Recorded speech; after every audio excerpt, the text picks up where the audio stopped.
February 24, 2022, the Russian invasion of Ukraine begins. News of the invasion has reached the small Ukrainian garrison on the strategically important Snake Island. 13 border guards armed with only light weapons face off against the Russian Black Sea flagship, the mighty Moskva missile cruiser, with its accompanying patrol ship, Vasily Baikov. What happens next will go down in military history and rally an entire nation to fight off the Russian invasion. Snake Island is the tiny spit of rock just off the southwestern coast of Ukraine. It marks the very southernmost boundaries of Ukraine's territorial waters and has only one tiny settlement named Bila. The tiny settlement only contains homes for the Ukrainian soldiers permanently stationed there, who were first deployed there in 2007 in order to reinforce Ukraine's territorial claim to coastal waters. Caught up in a dispute with Romania, the International Court of Justice eventually ruled that Romania was entitled to 80% of the disputed maritime area, with Ukraine getting the rest. Ukraine accepted the judgment, but the soldiers remained there to help provide security for the bountiful hydrocarbon resources just off Snake Island's coast. When February's invasion rolled around, Russia wanted Snake Island for itself, and not just for the oil wealth that lies in the waters around it. Snake Island is located just off Ukraine's southernmost coasts and in a perfect place to control the flow of maritime traffic flowing to Ukraine's biggest ports. Whoever controls Snake Island can help control the flow of trade goods in the Black Sea. As the Russo-Ukrainian War kicked off, Snake Island became priority number one for the Russian Black Sea Fleet. If Russia could control this tiny island, a very costly amphibious invasion of Odessa will no longer be necessary. Given how Russian troops would go on to perform in the war and the inherent difficulty in amphibious operations, one can only imagine the absolute disaster such an invasion would have been.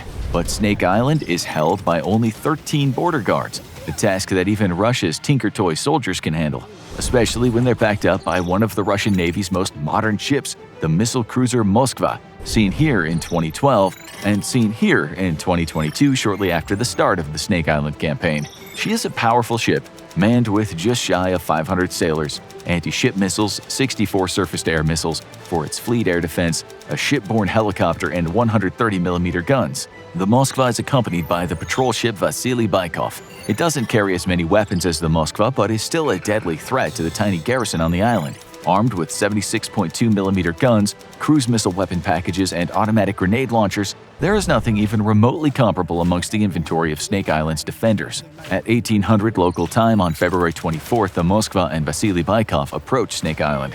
The Russian captain calls over the radio to the Ukrainian garrison and offers them a chance to surrender. Without hesitation, border guard Roman Rybov mutters a phrase that will echo throughout Ukrainian history and rally the nation to fight off this much bigger nation. Russian warship, go fuck yourself. Minutes later, the Moskva opened fire on Snake Island with her cannons, blasting the tiny settlement. Ukraine soon confirmed it had lost all communications with the island's garrison, and after naval and aerial bombardments, Russian Marines load up onto the assault craft and make landfall.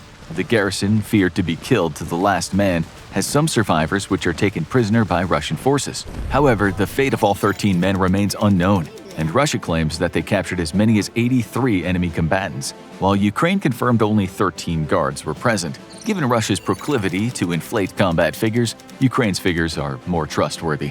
The Russians are now in control of Snake Island and by default in control of all of Ukraine's ports. Without clear sea lanes, Ukrainian trade is effectively shut off, a move with devastating economic consequences for the nation. It's absolutely critical that Ukraine recapture this island if it doesn't want to be starved into submission by Russia. The next day, a squadron of 16 Ukrainian patrol craft launch an attack on the Moskva and the Vasily Baikov. However, the small vessels are hopelessly outgunned, and dislodging the missile cruiser off Snake Island is going to take much more than a few small vessels left in the Ukrainian Navy. Russia claims 6 of the 10 attacking vessels are sunk. There's little that Ukraine can do but wait and reposition forces to attack Snake Island indirectly. If Ukraine can't hold it, they're going to make sure that Russia can't either. However, the first step is dislodging the Moskva from the area, thus removing the greatest threat to a Ukrainian counterattack. Meanwhile, the rallying cry of Russian warship, go fuck yourself, is being heard everywhere from Washington, D.C. to the front lines outside of Kyiv. In response, the Russian Ministry of Defense posts an image on its Telegram channel showing a Russian warship with the words, "Never anger a Russian warship" written on it.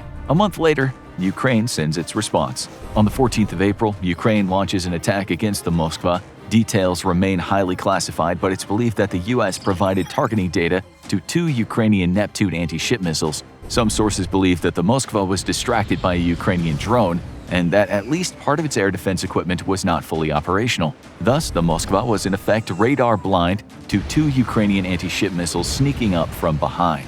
Russia claims that an errant cigarette caused an explosion which led to the disaster. However, the U.S. backs Ukraine's claims that it used anti-ship missiles to sink the flagship of the Russian Black Sea Fleet. The Moskva would sink within hours of being struck, with some sailors rescued by a passing Turkish ship.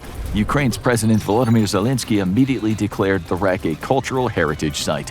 The sinking of the Moskva is not just a massive embarrassment to the Russians, but also a tactical disaster. As the centerpiece of Russia's Black Sea naval air defense, the loss of the Moskva leaves expeditionary Russian forces without any air cover. Snake Island is simply too far from Russian bases in Crimea for fighters to arrive fast enough to fend off Ukrainian air attacks. Almost overnight, Snake Island becomes a free-fire zone for Ukrainian drones who can now strike without fear of being shot down.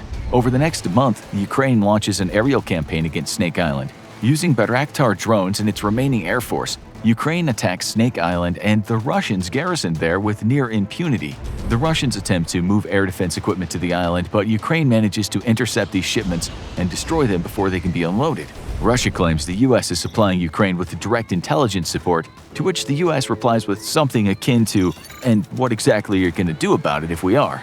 The definition of madness is doing the same thing over and over and expecting a different result. Russia continues to try to move air defense equipment to the island while not establishing control of the skies above it. Predictably, Ukraine takes the opportunity to blast it into pieces, even destroying one Tor air defense battery as it's being unloaded. At this point, Russia is far better off simply throwing the equipment they're trying to ship off the end of the pier at their home base, because without air superiority, the Ukrainians are free to put steel on target from above. But now, long-range Ukrainian artillery joins the fight, firing from the mainland just a few miles away. Life for the Russians garrisoned there becomes a nightmare, as even their supplies of food and water are being destroyed from the air or blown up by artillery. Much like the border guards that originally held the island, the Russian garrison can do very little to defend itself. The loss of Russian equipment every time they ship it to the island is so significant that Ukrainian presidential advisor Oleksiy Arestovich claims that Russia's invasion of Snake Island was the best possible news for Ukraine, as it put a convenient Russian target right in the sights of Ukrainian guns. The situation is getting desperate for the Russians, and on June 17th, the Russian tug Spesatel Vasily Bech is dispatched to deliver badly needed supplies and reinforcements. However, the Ukrainian military responds by attacking the Russian tug with US-donated Harpoon anti-ship missiles. The tug sinks, though Russia doesn't comment on casualties. Russian warships are now incredibly wary of approaching the waters near Snake Island, with the US and Britain both having recently donated a large quantity of anti-ship missiles that could be fired from shore.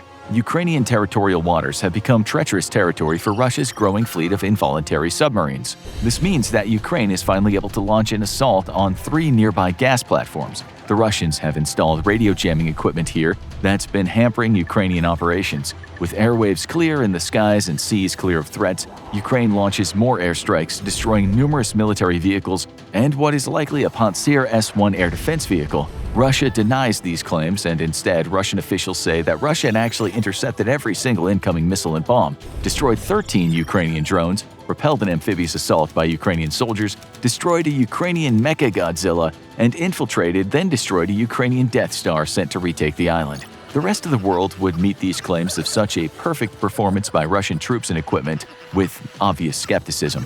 Ukraine would bring the receipts, though, and on the 27th of June, it releases video evidence of its aircraft conducting precision strikes against Russian troops and equipment. To add insult to injury, Ukraine once more destroys yet another Pantsir S-1 air defense system.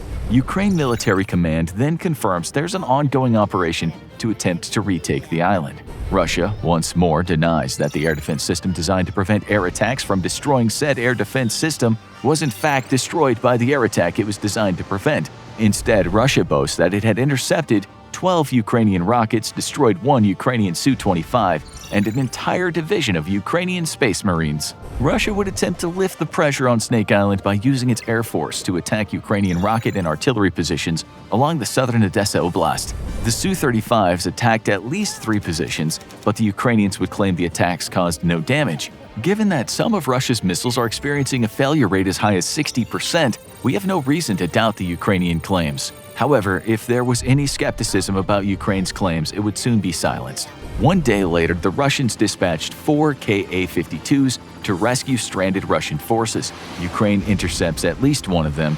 The very next day, Russian forces board 2 speedboats and retreat. Ukraine claims that it has successfully driven off Russian forces. It's a major victory for the nation. Russia, meanwhile, denies this and says that the soldiers stationed there had completed their assignment. If that assignment was to die a fiery death, then Russian forces performed admirably, given by the fact that Ukraine, after forcing them to retreat, showed Snake Island a smoking wreck on the 30th of June 2022, the day Russian forces fled. If Russia's claims that the soldiers had simply withdrawn after completing their tasks were true, then those soldiers were certainly motivated to leave in a hurry, judging by the fact that on July 1st, the Russian Air Force bombed the island with phosphorus bombs, destroying much of the equipment that had been accidentally left behind. Snake Island now stands as a monument to Ukraine defiance and tenacity, and for Russian incompetence. After losing its air defense cruiser, the Moskva, to the very threat it was designed to defeat, the Black Sea was left with a massive air defense void. Ukraine exploited this to full effect by bombing Russian garrison forces back to the Stone Age. In an ongoing display of tactical incompetence, Russia threw good money after bad by continuously shipping large amounts of very expensive equipment to the island, giving Ukraine the opportunity to inflict painful economic losses on Russia. With the loss of Snake Island, Russia has in effect been neutered in the Black Sea and has lost the power projection capabilities which previously allowed it to control access to Ukraine's ports. However, the island was also of vital importance for intelligence gathering, allowing units stationed there to listen in on the whole southwestern part of Ukraine.